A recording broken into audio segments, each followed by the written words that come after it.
الحمدللہ الحمدللہ رب العالمین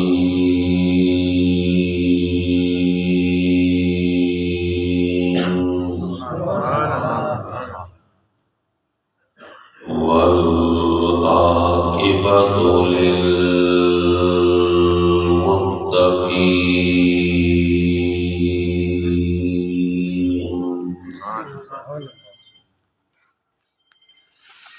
والصلاة والسلام على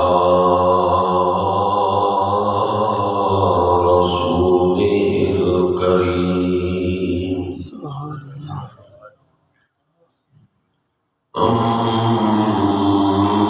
أما بعد فأعوذ بالله من الشيطان الرجيم بسم الله الرحمن الرحيم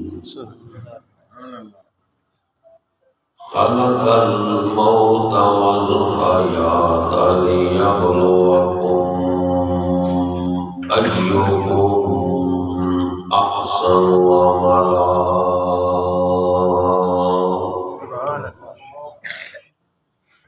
صدق الله مولانا العظيم وصدق رسوله النبي الأمي الكريم الأمين ونحن على ذلك لمن الشاهدين والشاكرين والحمد لله رب العالمين إن الله وملائكته يصلون على النبي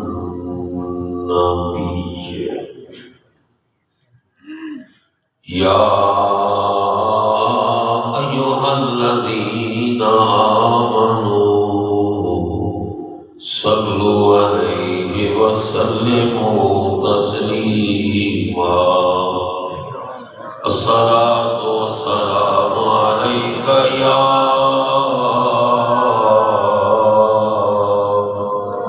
سيدي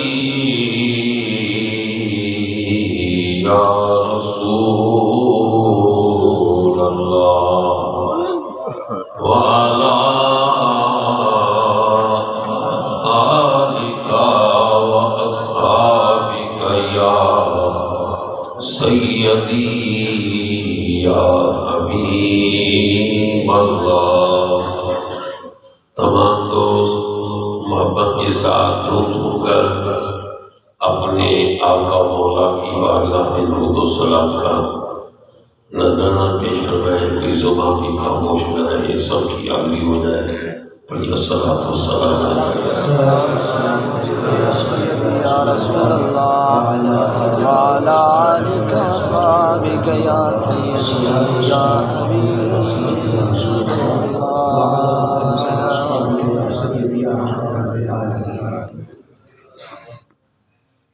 جاگنا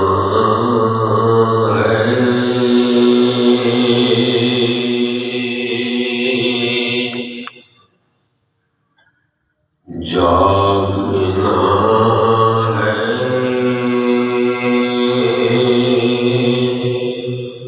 تو جاگ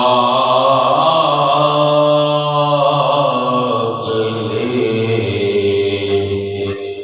افلاک کے سایات لے سبحان اللہ۔ جاگنا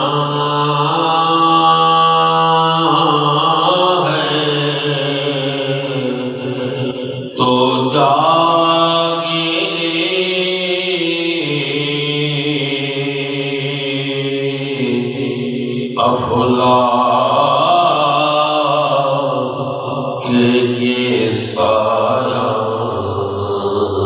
تلے حشر تک سونا پڑے گا خاک کے سایہ تلے حشر تک سونا پڑے گا خاک کے سایہ تلے۔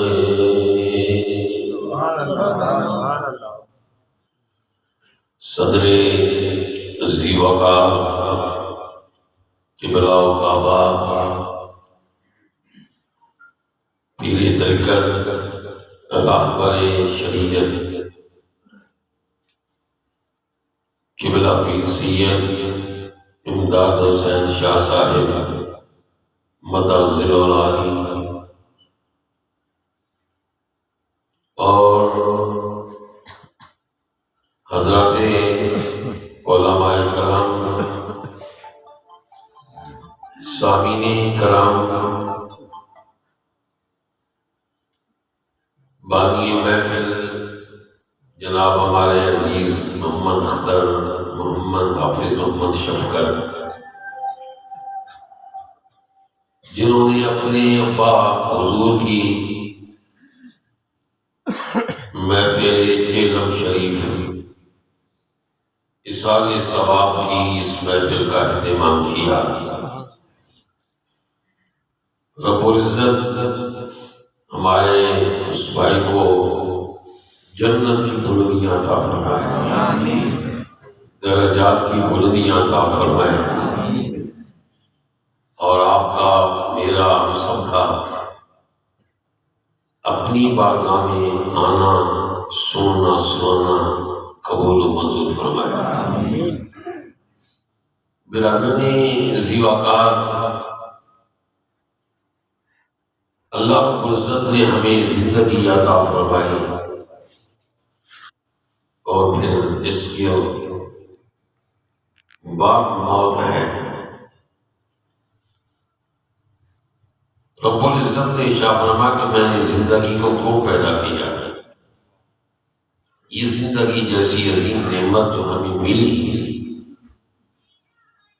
یہ عظیم نعمت ہے، کیوں اللہ نے یہ زندگی جیسی عظیم نعمت دی؟ اور پھر اس زندگی کو گزارنے کے بعد پھر کل نفس ذائقۃ الموت، ہر نفس نے موت کا ذائقہ چکھنا ہے۔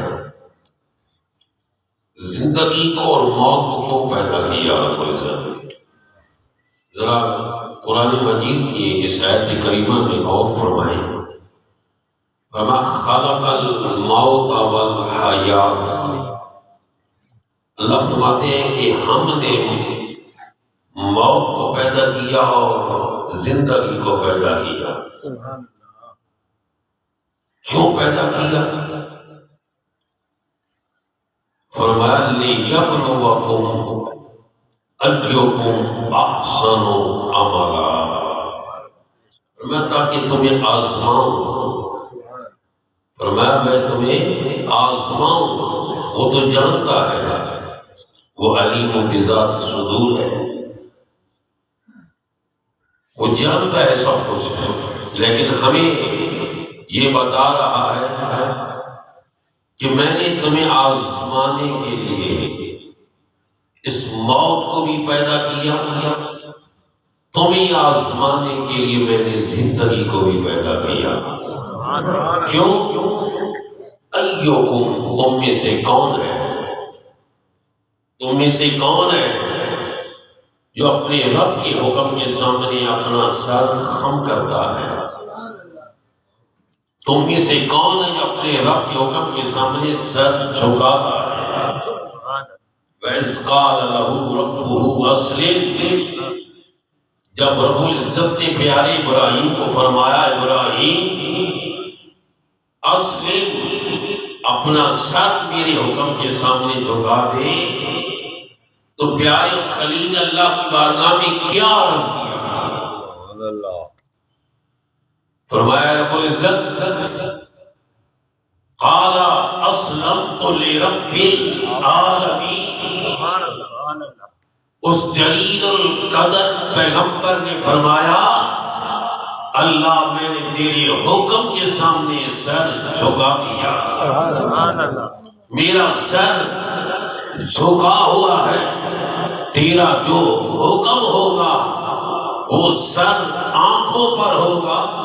تو میرا جانے سی وقت دیکھیے اللہ فرما رہا ہے میں دیکھنا چاہتا ہوں، وہ تو دیکھ رہا ہے، میں آزمانا چاہتا ہوں کہ تم میں سے کون ہے جو نیک اعمال کرے۔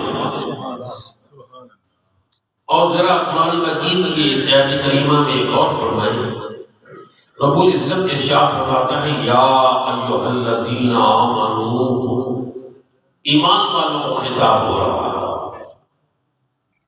امام جعفر صادق رضی اللہ تعالی عنہ جو امام محمد باقر کے لفظ جگر ہیں، آپ فرماتے ہیں کہ جب یہ خطاب سنو یا ایھا الذین آمنوا، اے ایمان والو، تو فرمایا کہ محبوب کو خطاب کر رہا ہے۔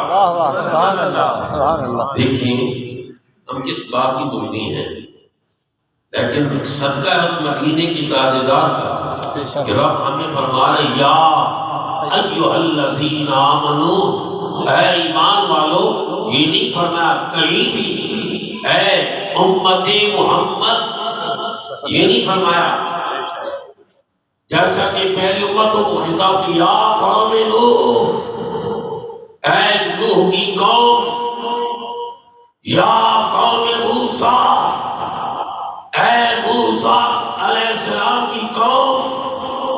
نہیں، رب نے ہمیں خطاب کیا لفظ آمنو سے، یا ایھا الذین آمنوا، اے ایمان والو اتقوا اللہ، اللہ سے ڈرو، وَلْتَنْظُرْ نَفْسٌ مَا قَدَّمَتْ لِغَدٍ۔ سبحان اللہ۔ اللہ فرماتا ہے اپنے گریبان میں جھانک کر دیکھو، اپنے گریبان میں جھانک کر دیکھو، کیا دیکھو؟ وَلْتَنْظُرْ، ذرا اپنے گریبان میں جھانک کر دیکھو، ما قدمت، کل کے لیے، ما قدمت لغد، تم نے کل کے لیے کیا بھیجا؟ وَلْتَنْظُرْ نَفْسٌ مَا قَدَّمَتْ، کیا بھیجا کس کے لیے؟ کل کے لیے، لغد، کل کے لیے۔ پھر فرمایا وَلْتَنْظُرْ، اللہ فرمایا پھر دیکھو اپنے گریبان میں جھانک کر دیکھو، ان اللہ خبیر بما تعملون۔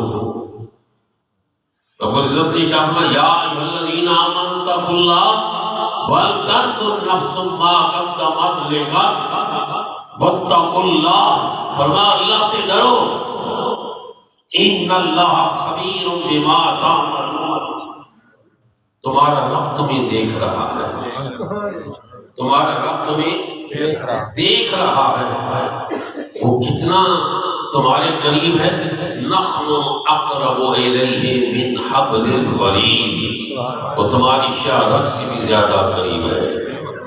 لیکن افسوس تو یہ ہے دوستو کہ ہم اس دنیا میں بس ایک وقت گزارنے کے لیے سمجھ رکھا ہے، کاروبار کے لیے سمجھ رکھا ہے، دنیاوی معاملات کے لیے ہم آئے ہیں، نہیں، اس لیے نہیں آئے۔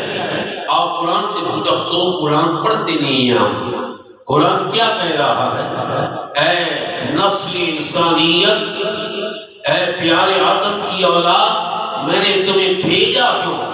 وما خلقت الجن والانس، ہم نے نہیں پیدا کیا انسانوں کو اور جنوں کو الا لیعبدون، مگر اپنی عبادت کے لیے۔ برادری اسی وقت دیکھیں ہم دنیا کے معاملات میں کس طرح گم ہو گئے، دنیا کے کاروبار میں کس طرح گم ہو گئے کہ ہمیں مرنا یاد ہی نہیں رہا، ہمیں دنیا سے جانا بولے یاد ہی نہیں رہا۔ ایک حقیقت بیان کی جاتی ہے کہ ایک بادشاہ تھا اور وہ ایک دن اپنے محل کے چھت پہ بیٹھا، موسم اس قسم کا تھا کہ باہر کا نظارہ کر رہا تھا، سامنے گلی سے درویش ایک فقیر پھٹے پرانے کپڑوں والا گزرا، تو اس نے ایک وزیر کو کہا جاؤ اس کو بلا لاؤ، اس کو بلا لاؤ۔ جب اس کو بلا کر لے آیا تو بادشاہ نے اپنے جیب میں سے ایک رومال نکالا اور کہا کہ فقیر اور درویش یہ رومال لو تو تمہیں اس محفل میں سب سے بڑھ کر بے وقوف نظر آئے، اس کے سر پہ رکھو، اس کے سر پہ رکھو۔ اور وہ فقیر درویش دائیں بائیں دیکھ کر اس رومال کو اپنی جیب میں رکھ لیتا ہے۔ تالیاں بجنے لگی بادشاہ کے دربار میں، یہ پاگل ہے، یہ دیوانہ ہے، یہ مستانہ ہے، یہ ہے، یہ وہ ہے۔ فقیر چلا گیا۔ کچھ عرصہ کے بعد اس فقیر کو علم ہوا کہ بادشاہ بیمار ہے، بیمار ہے، لا علاج ہو گیا ہے۔ ڈاکٹر نے، طبیبوں نے اسے لا علاج کر دیا۔ اب وہی فقیر، وہی پھٹے پرانے کپڑوں والا، وہی گرد آلود چہرے والا، وہی بکھرے ہوئے بالوں والا اس بادشاہ کی محل کی طرف رواں دواں ہوا۔ اس کے دائیں بائیں وزیر بیٹھے، اس کے تیماردار بیٹھے، اس کی بیمار کرسی کرنے والے بیٹھے۔ وہ بھی جا کر بیٹھا، کہا بادشاہ سلامت، کیا حال ہے؟ کہا حال کیا ہے؟ میں تو مرنے والا ہوں، میری زندگی کی آخری لمحات ہے، میری زندگی کی آخری گھڑیاں ہیں۔ اچھا بادشاہ سلامت، جب تم سیر کے لیے جاتے، شکار کے لیے جاتے تو کیا بندوبست کرتے؟ کہا میں جب جاتا تو وہاں پہلے اپنے خیمے لگواتا، وہاں پہلے اپنے غلام بھیجتا، میرے کام کرنے والے ہوتے، میرے لیے بندوبست کرتے، انتظام کرتے۔ اچھا کہا بادشاہ سلامت، اب جس طرف جانے کا ارادہ، اب جس طرف جانے کا ارادہ ہے، جدھر جا رہے ہو، خلق الموت والحیات لیبلوکم ایکم احسن عملا، اس کے لیے بھی کوئی تیاری کی ہے؟ آپ کے سامنے کتنے جنازے اٹھتے ہیں برادران زباکار، اتنی میتیں ہوتی ہیں، بس ہم تو جنازوں پر بھی جاتے ہیں تو دنیا کی باتیں بھولتے نہیں ہیں، دنیا کی باتیں بھولتی نہیں ہے۔ سیدنا عثمان ذو النورین میرے نبی کے داماد ہیں، اشراف و بچرا میں سے ہیں۔ آپ جب کسی جنازے میں جاتے اتنا روتے، اتنا روتے، آنکھوں سے اتنے آنسو بہاتے، آپ کی یہ ریش مبارک آنسوں سے تر ہو جاتی،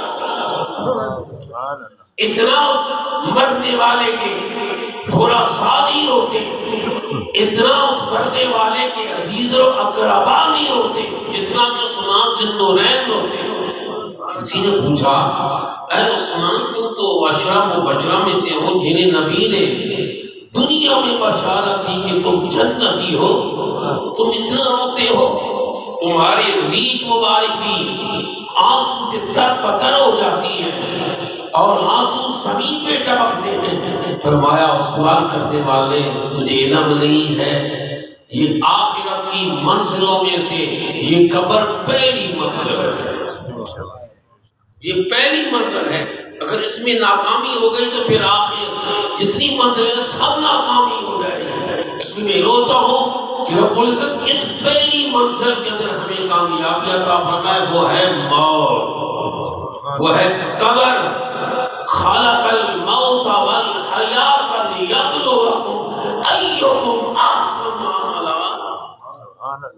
برادرانی زیباکار عرض کر رہا ہوں تو اس فقیر نے کہا بادشاہ سلامت جس سفر کے لیے آپ جانا ہے کیا اس کے لیے بھی کوئی بندوبست کیا ہے؟ کوئی نمازیں پڑھی ہیں، کوئی اعمال صالحہ کی ہے، کوئی قرآن کی تلاوت کی ہے، کوئی زکوٰۃ دی ہے، کچھ شریعت کی پاسداری کی ہے، کوئی اتباع رسول میں اپنی زندگی کے لمحات گزارے ہیں؟ اب بادشاہ ہاتھ ملنے کے سوا کو جواب نہ دے سکتے۔ کہا یہ تو نہیں، کہا وہی رومال نکالا جیب سے، یاد ہے وہی رومال جیب سے نکالا، بادشاہ کے سر پہ رکھ دیا، کہا بادشاہ سلامت، معلوم ہے سب سے بڑا بے وقوف، سب سے بڑا پاگل، سب سے بڑا دیوانہ تو ہے۔ دنیا کے سفروں کے لیے تیرے پاس بندوبست ہوتا، آخرت کے سفر کے لیے کچھ بھی نہیں، تجھ سے بڑھ کر بھی کوئی نادان ہے۔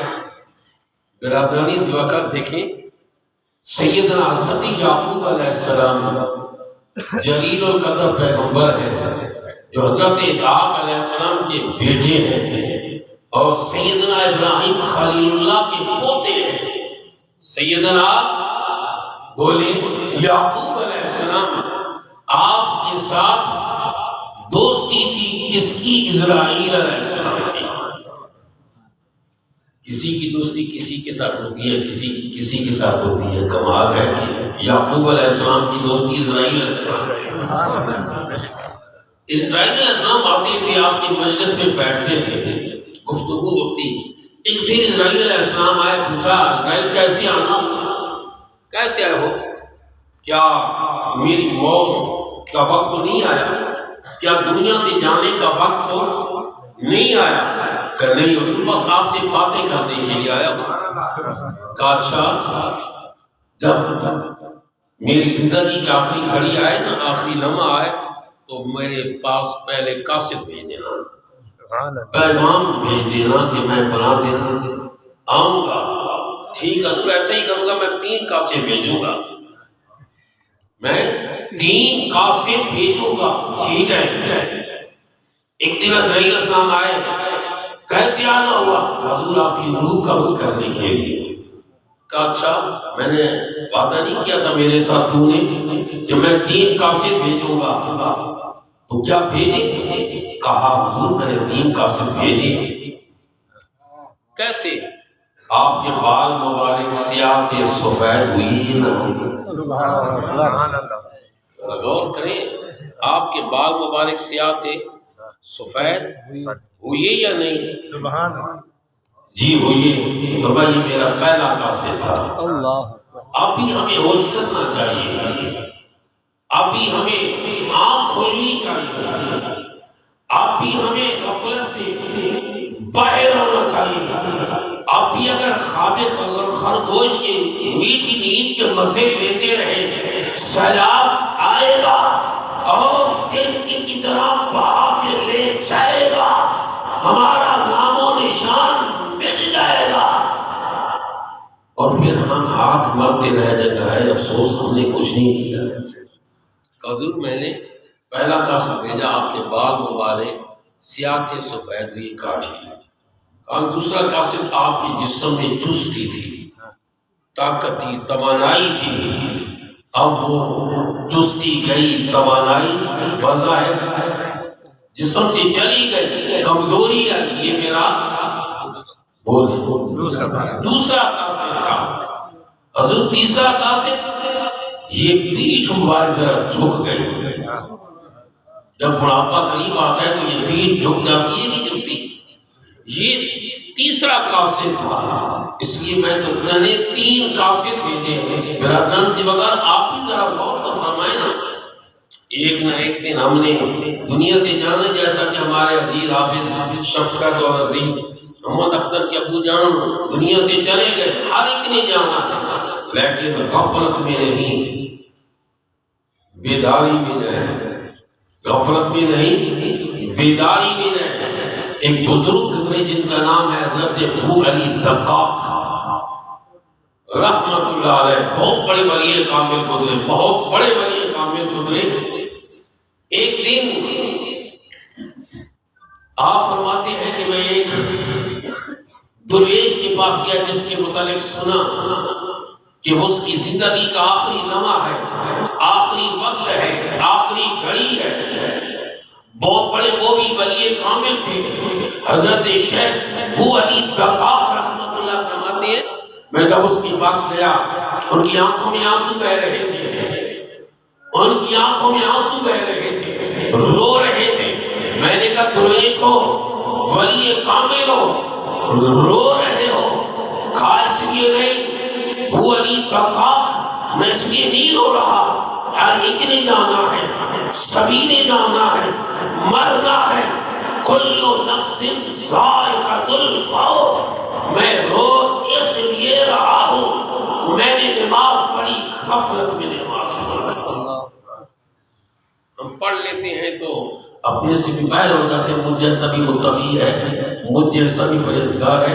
نہیں، وہ ولی کامل ہے، زندگی پر رب رب کرتے رہے، مگر آخری زندگی کا لمحہ آیا تو رو رہے ہیں۔ کیوں رو رہے ہو؟ میں نے نماز پڑھی مگر غفلت میں، قیام کیا مگر غفلت میں، رکوع کیا مگر غفلت میں، سجدہ کیا مگر غفلت میں، رو اس لیے رہا ہوں رب کو منہ کیا دکھا۔ سبحان اللہ۔ کر کا زاری تے رات گزاری تے نیند اکھاں تھی دھوندے، فجری ویلے او گناہگار سلامت تے سب تھی نیوے روندے۔ برادران سے بغیر اپنے آپ کو پہچانو کہ رب نے نعمت دی ہے، اس کو ہم نے کس طرح استعمال کرنا ہے۔ حضرت ہم تو دنیاوی خواہشات کے پیچھے دوڑے جا رہے ہیں، بھاگے جا رہے ہیں۔ حضرت ابراہیم خواص رحمت اللہ علیہ میرے نبی کی امت کے بہت بڑے ولی ہیں، اور ان کے متعلق آتا ہے یہ کون حضرت ابراہیم خواص؟ حضرت خضر علیہ السلام نے کہا اے ابراہیم، یہ ولی ہے، اے ابراہیم خواص، میں تیرے پاس کچھ رہنا چاہتا ہوں۔ خضر علیہ السلام التجا کر رہے، دنیا وظائف پڑتی ہے، ہمیں خضر ملے، دنیا وظائف کرتی ہے، ہمیں خضر کا دیدار ہو۔ اور خضر علیہ السلام نبی کریم کی امت کی ولی کی خدمت میں عرض کر رہے ہیں کہ میں آپ کی خدمت میں کچھ دن رہنا چاہتا ہوں۔ سبحان اللہ، سبحان اللہ۔ نعرہ تکبیر، نعرہ رسالت، نعرہ رسالت، نعرہ حیدری، علماء اہل سنت۔ کہا اے خضر میرے پاس وقت نہیں ہے۔ وہ ابراہیم خواص فرماتے ہیں میں شام سے چلا اور شام کے باغات میں سے گزر رہا تھا، میں نے انار کے باغ کی طرف دیکھا، انار کے باغ کی طرف دیکھا، بڑے اچھے مجھے انار نظر آئے۔ میں نے انار کو توڑا، اس کو پھاڑا، اور جب اس کے کچھ دانے منہ میں ڈالے تو وہ توش نکلے، کھٹے۔ میں نے پھینک دیا، سفر آگے شروع کیا، تھوڑے فاصلے پر گیا کہ ایک شخص زمین پہ لیٹا ہوا ہے، اور یہ بھیڑیں جانتے ہو، بھیڑیں سرخ سرخ رنگ کی ہوتی ہیں، بھیڑیں جانتے ہو؟ کٹھے والے بالکل خاموش ہو گئے، جانتے ہو کہ نہیں؟ بھیڑیں ہوتی ہیں جنہیں ہم تو اپنی زبان میں اوپر والے وہ کہتے ہیں، وہ تلنگانہ والے دھبوکاں، تسی کیا خدمت نہیں جی دھبوکا کھلو۔ چلو بات ایک ہی ہے، وہ بھیڑیں اس درویش کے پورے جسم پر چمکی ہوئی ہیں، پورے جسم کو لپیٹا ہوا ہے، پورے جسم کو گھیرے ہوئی ہے، بھوت ویچ جاتا ہے۔ قوم حضرت ابراہیم خواص فرماتے میں گیا تو میں نے کہا یہ تو بہت درویش آدمی ہے، کہا کہ رب سے یہ دعا کیوں نہیں کرتے ہو کہ یہ بھیڑے تمہارے جسم سے ہٹ جائیں، یہ بھیڑے تمہارے جسم سے دور ہو جائیں۔ تو انہوں نے کہا ابراہیم تم نے دعا کیوں نہیں کی کہ ابراہیم خواص تم نے دعا کیوں نہیں کی کہ وہ انار کی کھائے تیرے دل سے نکل جائے؟ سبحان اللہ۔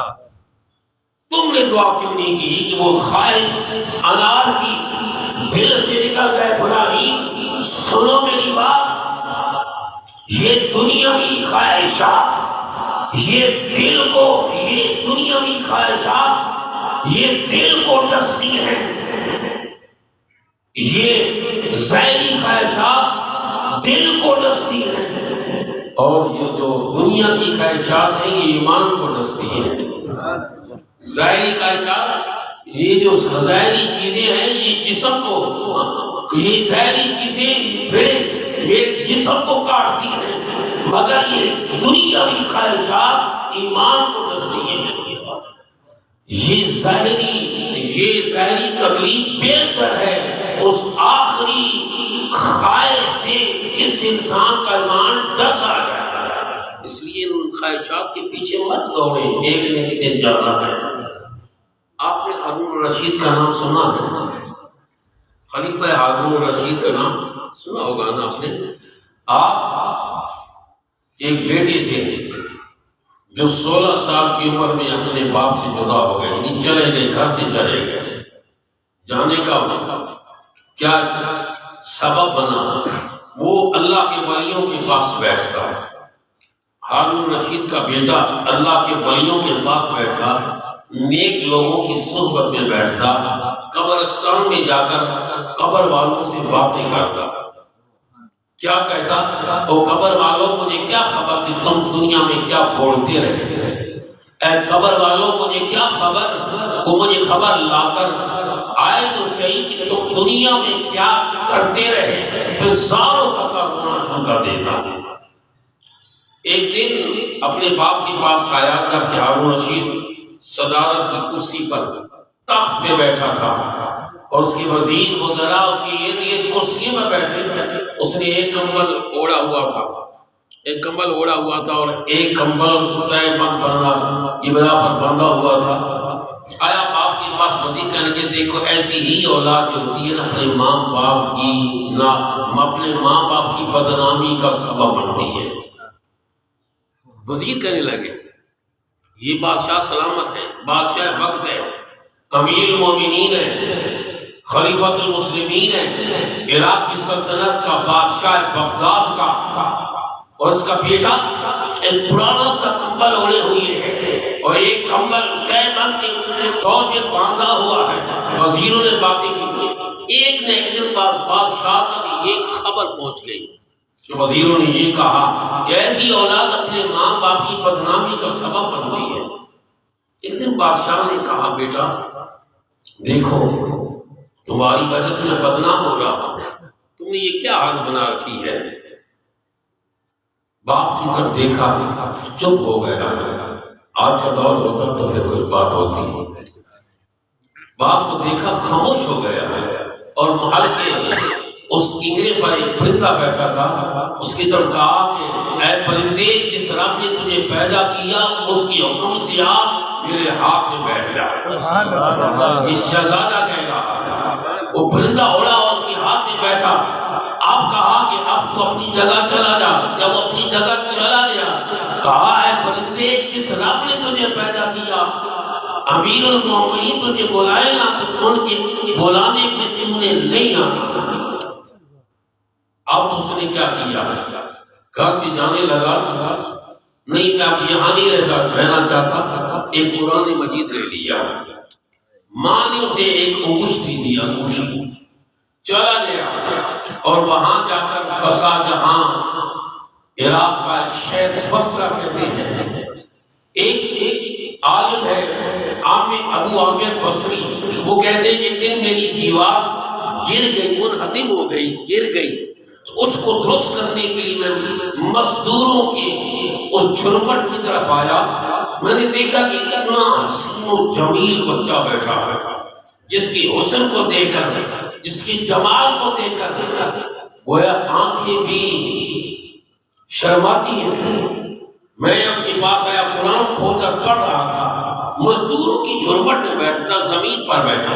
میں نے اسے پوچھا کیا کام کرو گے؟ تم مزدور ہو، کام کرو گے؟ کہا ہاں کام کروں گا، ہم آئے دنیا میں کام کرنے کے لیے۔ پوچھا کہ تم کس چیز کیسا کام لو گے؟ کہا کہ مٹی اور گارے کا کام لوں گا۔ کہا ٹھیک ہے چلو۔ جب چلے لگے کہا میری دو شرطیں ہیں، ایک شرط یہ میں 1 دینار اور ایک آدھا دینار، 1 دینار اور ایک آدھا دینار لوں گا۔ دوسری شرط جب بھی اذان ہوگی میں سارا کام چھوڑ کر مسجد میں پہنچوں گا۔ ہمارے سپیکر کی وجہ سے ہمارے کون سے کہاں ایسا آدمی جس کے کان نہ سونے تھے، جب اذان کی آواز آتی ہے نا حی علی الصلاۃ، برادران ذی وقار ہم اور اگلے کمرے میں گھس جاتے ہیں تاکہ آواز نہ، لیکن آواز آتی ہے۔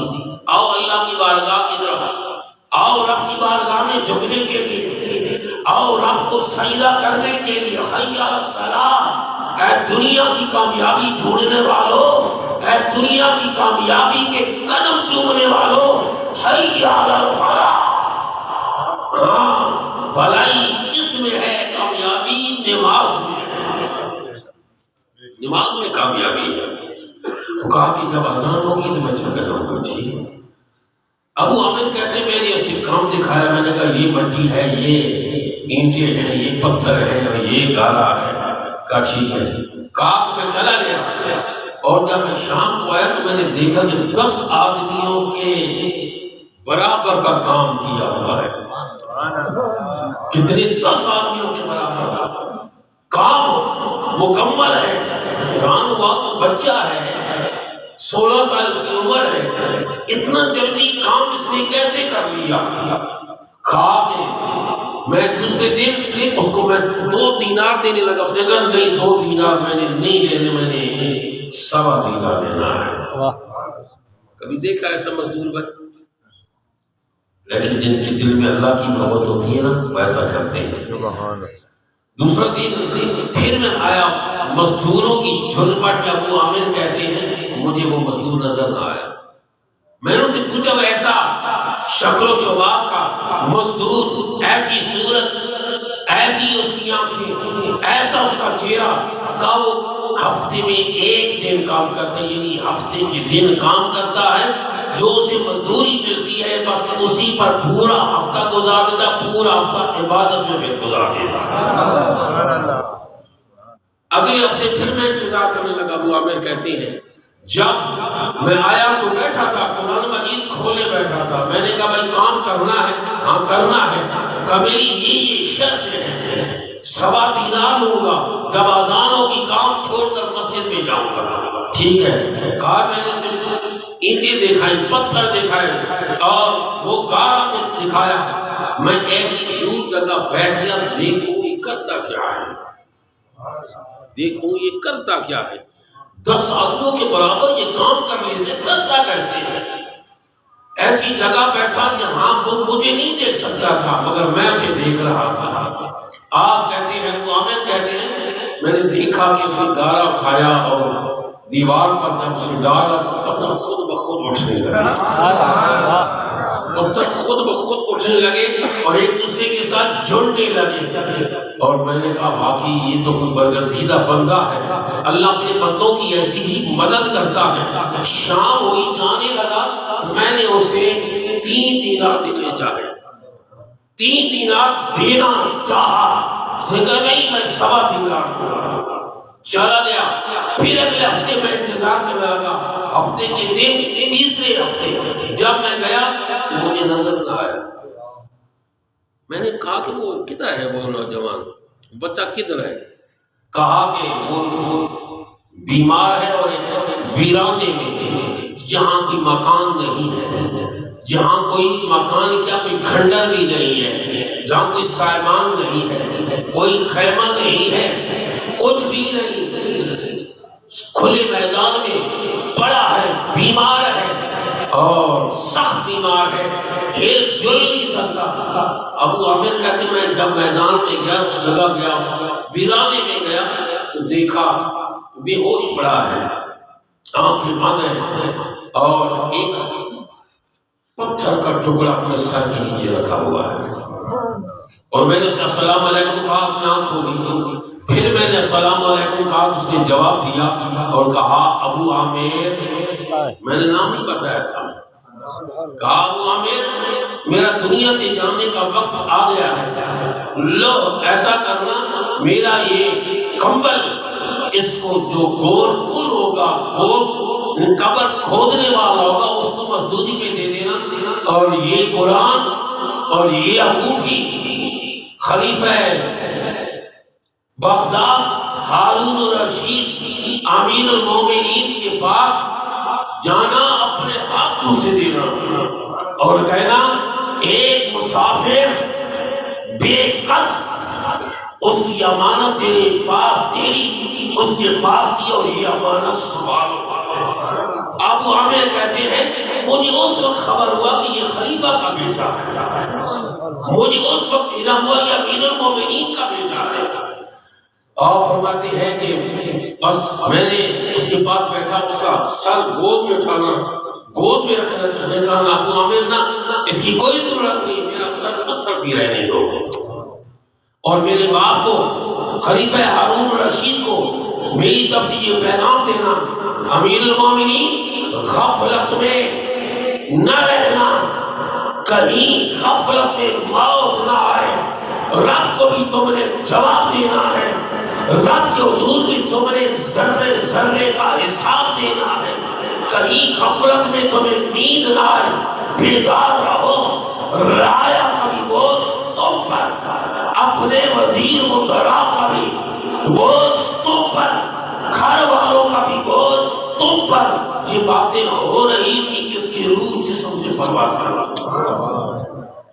کہا کہ وہ بچہ اتنا حسین و جمیل جو بادشاہ بد کا بیٹا تھا لیکن مزدوری کرتا تھا، اور کہتے ہیں کہ میں نے اس کا جنازہ پڑھایا، دفن کیا، غسل دیا، اور جب میں بصرہ سے عراق کی طرف امیر المومنین کے محل کی طرف جانے لگا، اور ایک اونچی جگہ پہ میں کھڑا ہوا بادشاہ کے محل کے سامنے، اتنے میں دیکھا کہ 1000 کی تعداد پر ایک دستہ فوجی صاحب بیٹھے ہیں، رسالہ بھی کہتے ہیں نا بھائی رمضان صاحب بیٹھے ہیں میرے ساتھ، کچھ میرا شیء میں کچھ ایسا رہے نا، رسالہ کہتے ہیں بھائی 1000 کا ہو 2000 کا ہو، کا ایک رسالہ نکلا جس کی تعداد 10,000 تھی، اس کے بعد پے در پے 10 رسالے آئے، ہر ایک کی تعداد 10,000 تھی، آخر میں ہارون اور رشید کی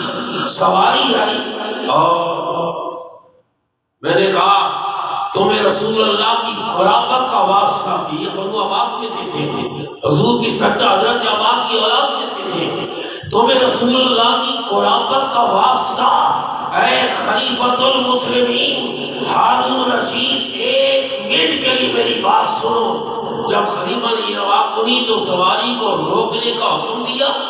ابو عامر کہتے میں اس کے پاس گیا، میں نے کہا جی ایک بے بس مسافر کی طرف سے یہ تمہاری امانت تھی اس کے پاس، اور اس نے تمہیں یہ امانت بھیجی ہے، اور اس نے یہ پیغام دیا ہے۔ جب خلیفہ ہارون نے بات سنی تو اس کی آنکھوں سے چھما چھما آنسو برسنے لگے، اپنے وزیر کو کہا کہ اس کو اپنے پاس بٹھاؤ، میں جب واپس آؤں تو پھر میں جب کہوں تو میرے باپ سے حاضر کرنا۔ جب واپس آیا ہارون الرشید تو وزیر کو کہا کہ اسے بلاؤ، اس نے سوائے رونے کے اور مجھے کیا بتانا ہے، اسے اپنا بیٹا یاد آ گیا، کئی سالوں سے بچھڑا ہوا تھا، یاد آیا، رونے لگا، اس نے کہا برتن کو نیچے ڈال دو۔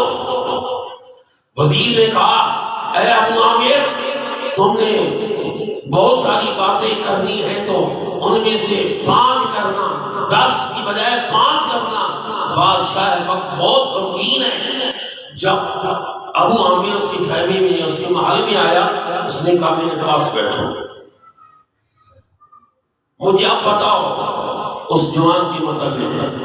کہا جی میری دیوار منہدم ہو گئی تھی۔ کہا کہ کیسا تھا؟ اس نے سارا بتایا۔ کہا کہ کیا تم نے بھی اسے کام لیا؟ کیا تم نے بھی اسے کام لیا؟ کہا حضور میں نے بھی کام لیا۔ کیا تجھے شرم نہ آئی؟ قرابت رسول کی وجہ سے تجھ سے خدمت لیتا رہا۔ کہا حضور مجھے معاف کیجئے، مجھے علم ہی نہیں تھا کہ وہ بچہ کون ہے۔ ہاں جب مرنے لگے، دنیا سے جانے لگے، تو نے جو پیغام دیا میں سمجھ گیا کہ یہ خلیفہ ہارون رشید کا نور نظر ہے۔ اچھا، اور اس نے کہا کہ جب وہ میرا بیٹا مرنے لگا تو اسے غسل کس نے دیا؟ کہ حضور میں نے اپنے ہاتھوں سے غسل دیا۔ بادشاہ وقت نے اپنے اس کا ہاتھ، ابو عامر کا ہاتھ اپنے ہاتھ میں لے کر اپنے سینے پہ رکھا، زاروں قطار رونے لگا، زاروں قطار رونے لگا، اور اس کو پیغام سنایا تو بیٹے نے دیا۔ کہا ابو عامر اب میرے ساتھ بصرے میں تم نے جانا ہے، میں اپنے بیٹی کی قبر کو دیکھنا ہے۔ ابو عامر کہتے ہیں کہ لشکر ساتھ تھا اور ہارون رشید ہمارے ساتھ، اور جب قبر کو میں نے اسے نشان دہی کی وہ قبر تیرے بیٹی کی ہے، تو بھی ہو دیکھ کر بے ہوش ہو گیا، زاروں قطار ہونے لگا۔ عربی کے کچھ اشعار پڑے جس کی وجہ سے گویا کہ پتھر بھی رونے لگے، شجر بھی رونے لگے، اور پھر کہا کہ بادشاہ واپس آ گیا۔ اس رات میں اپنے وظیف کر کے سویا تو رات خواب میں دیکھتا ہوں کہ ایک نورانی قبہ ہے، نور کا قبہ ہے، نور ہی نور ہے، اور اس نور کے قبے پر ایک ابر چھایا ہوا ہے، نور کا باطن۔ اچانک وہ قبہ نور کا پھٹا، اس میں سے وہی خوبصورت نوجوان باہر آیا۔ کہا ابو عامر میں تجھ پہ خوش ہوں، جو میں نے تجھے پیغام دیا تھا تو نے اسی طرح میرے باپ کو پہنچایا۔ ابو عامر کہتے میں نے کہا بیٹا ذرا یہ بتاؤ کہ تمہارے ساتھ معاملہ کیا؟ ذرا قرآن کی آیت کی طرف آئے نا، اللہ کا قرآن کہہ رہا ہے خلق الموت والحیات لیبلوکم ایکم احسن عملا۔ برادران اسی وقت ابو عامر کہتے اس بچے نے مجھے کہا کہ میرا رب مجھ پہ راضی ہے، میرا رب مجھ پہ راضی، اور اتنا راضی، اتنا راضی، اس نے کہا جو بھی ایسے کام کرتا ہے، جو بھی ایسے نیک اعمال کرتا ہے، جو بھی میرے نبی کی شریعت کی پاسداری کرتا ہے، اور جو بھی میرے نبی کی اتباع میں زندگی بسر کرتا ہے، ہم اس سے ایسا ہی اجر عطا کرتے ہیں۔ نعرہ تکبیر، نعرہ رسالت، نعرہ رسالت، نعرہ رسالت، جان و عظمت مصطفیٰ۔ برادر جی آخری بات کہہ کر اجازت چاہتا ہوں۔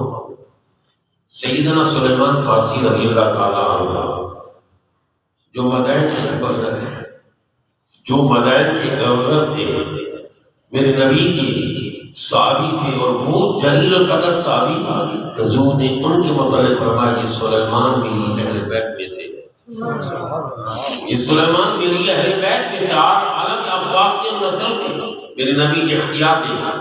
حضور نے فرمایا یہ سلیمان میری اہل بیت میں سے ہے، ان کو جب مدائن کا گورنر بنایا ہے، اور آخر وہ دن آیا جیسا کہ ہمارے عزیز اختر کے ابو جان پر دن آیا دنیا سے جانے کا، ہر ایک پہ آنا ہے، اس دن کے لیے کچھ تیاری کر لو، جاگنا ہے، جاگنا ہے، جاگ لے افلاک کے سایہ تلے، حشر تک سونا پڑے گا، حشر تک سونا پڑے گا خاک کے سایہ۔ حضرت سلیمان فارسی رضی اللہ تعالیٰ پر وقت آیا، آپ کے پاس پوچھنے والے عیادت کے لیے گئے تو دیکھا کہ حضرت سلیمان فارسی زار و قطار ہو رہے ہیں، زار و قطار ہو رہے ہیں۔ اس نے پوچھا سلیمان کیوں رو رہے ہو؟ تم تو وہ ہو جن کے متعلق حضور نے فرمایا یہ میری اہل بیت میں سے ہیں، رو رہے ہو؟ کہا میں اس لیے نہیں رو رہا ہوں، میں مرنے والا ہوں، میں اس لیے نہیں رو رہا کہ میں دنیا سے جانے والا ہوں، میں اس لیے رو رہا ہوں کہ میرے نبی کا فرمان ہے سلیمان اپنی زندگی ایسی گزارو جیسا کہ ایک مسافر زندگی گزارتا ہے۔ آپ نے دیکھا سفر کیا ہوگا، سرگودے کا سفر کیا ہوگا، لاہور کا سفر کیا ہوگا، کتنا سامان ساتھ لے کر جاتے ہو، کتنا سامان لے کر جاتے ہو، چاندی کی چیزیں ہوتی ہوں گی، کچھ کرایہ ہوتا ہوگا، بس یہی سب مسافر کا سامان ہوتا ہے۔ حضور نے فرمایا سلیمان مسافر کی طرح اپنی زندگی بسر کرنا۔ تو رو کیوں رہے ہو؟ کہ اس لیے رو رہا ہوں کہ آج میرے پاس بہت مال جمع ہو گیا ہے، آج میرے پاس بہت مال جمع ہو گیا ہے، جو میرے نبی نے نصیحت کی تھی میں پوری نہیں کر سکا، میرے پاس مال جمع ہو گیا۔ جب ان کی روح پرواز کر گئی تو بھائی دیکھا گیا نا اس کا مال، ان کا مال کتنا تھا؟